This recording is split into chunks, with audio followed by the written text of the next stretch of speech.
That's the title track from Melody Pool's second album, recorded in Nashville, Deep Dark Savage Heart. My name's Nicole Dyer. Do you believe in ghosts? Have you ever seen a ghost? Maybe you have an awesome ghost story that you'd like to tell and scare people with. Well, there is a team of real-life ghostbusters. Well, they're ghost hunters, they're not busters. And they certainly have a few tales to tell. They call themselves Paranormal Project, and they spoke with ABC Features reporter Michael Saunders during a very spooky night at the Southport Cemetery. It's just something that I guess in the scheme of things we want to investigate it more, because just for what we have picked up and what we have seen over the years, there's a lot of stuff that we just can't simply explain. Is that this door? Tabby, you're right there. I'm hearing something behind me, like growling. You know when you feel someone stand up behind you and you turn around, there's no one there, but if someone stands behind you physically, you can feel it, right? Ghosts are the same. Paranormal Project is a Gold Coast-based ghost hunting group. So we started off as myself and my best friend Dan of 20 odd years now. We started just going off to cemeteries, got bored one night, thought, oh, let's try this out. We watched all those ghost hunting shows, so we figured, why can't we do that? So we went out onto the town, we had our little cameras armed up and we went and took some photos. The first night we went out, we found quite a bit of stuff. So since then we got more and more into it. We recruited more people, and 11 years on, we're still kicking around. Do it. We can help you. I'm more of a skeptic, I guess, at first. So I've got an open mind about it, and that's what I tell everyone. Doesn't matter if you believe or not, just have an open mind about it. I'll always go into an investigation or a ghost tour or something, always skeptical at first. But I must admit, there's been times where I've been just blown away by what's been captured or what's happened, and I'd say I'm more of a believer now because of that. I'm Michelle Price, and I'm a psychic with Paranormal Project. And I'm Lynn Hoyerman, and I'm the Psychic and Spiritual Manager for Paranormal Project. So the psychics work in conjunction with the tech team. So the tech team will go in with all their gear, and if they're getting stuff on their equipment, then we go in and we go, okay, well, this is what we're feeling, this is what we're sensing. So we kind of work together to sort of put a picture together, different pieces of the puzzles. So I can feel you.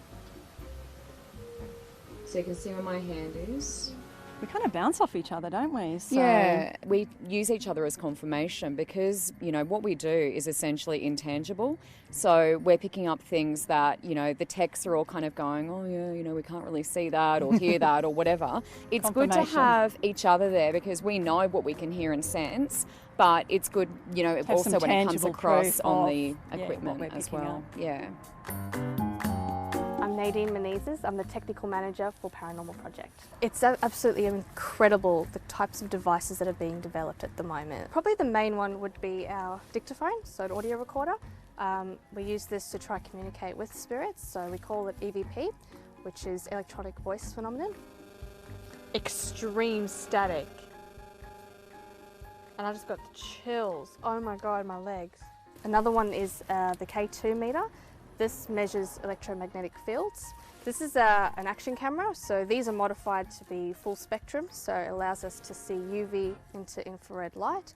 We have a couple of these that we wear on our bodies, but we can also put them on tripods and actually put them all over different investigation sites. The Kinect camera, which is this right here, it's actually called an SLS camera, which is structured light sensor. Basically what it does is it'll actually pick up on human shapes and map it into a stick figure. This is what we call an EM pump, so electromagnetic pump. What it essentially does is it creates an electromagnetic field. The theory is that spirits need energy to manifest. Essentially, this is creating that energy for them to use to try and make contact with us.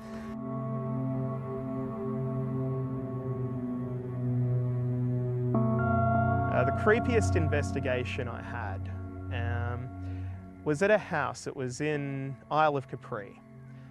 The second you walk down the driveway of this house, you could just feel something leering at you. It was just like eyes were all on you. And just even walking into the house, these people just were so defeated with whatever was in the house. They'd only been in there for about 5 to 6 weeks at this point. They were at their wits' end. They were telling us about getting dragged out of bed at night and just hearing voices and laughter and things like that, just all going through the house. And of course, we'll take anything with a grain of salt, but just getting there and feeling these people were terrified. I believe what they were saying was the absolute truth. We actually were going to go back and do another investigation with them, but they moved out 2 days after we went there primarily and spoke to them. They just could not be in that house any longer.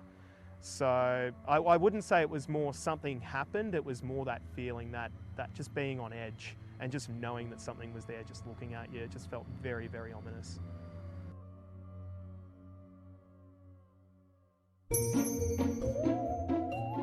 The second that I say to someone, oh, I go out and I hunt ghosts, the first thing it's not necessarily that they disbelieve it, it's more that they want to tell me what's been going on. They want to hear the story. They want to tell their story more so as well. It's like, oh, I don't know if I believe in that things, but my brother or my friend, they've had something happen, and then they go through the whole story. And I think I can speak for everyone in the group when, as soon as we mention it, they're all on board and they want to talk about it. I'm not going to say that everything goes back to ghosts. I don't think that ghosts can be the biggest issue for people. I think some people might use that as a way to deal with things, but there's other times where we'll walk into somewhere and you can instantly tell there's something going on. And that was Paranormal Project co-founder Brad Kilty, finishing off that report by Michael Saunders. If you'd like to find out more about the Paranormal Project, you can visit their website, all the W's, paranormalproject.com.au.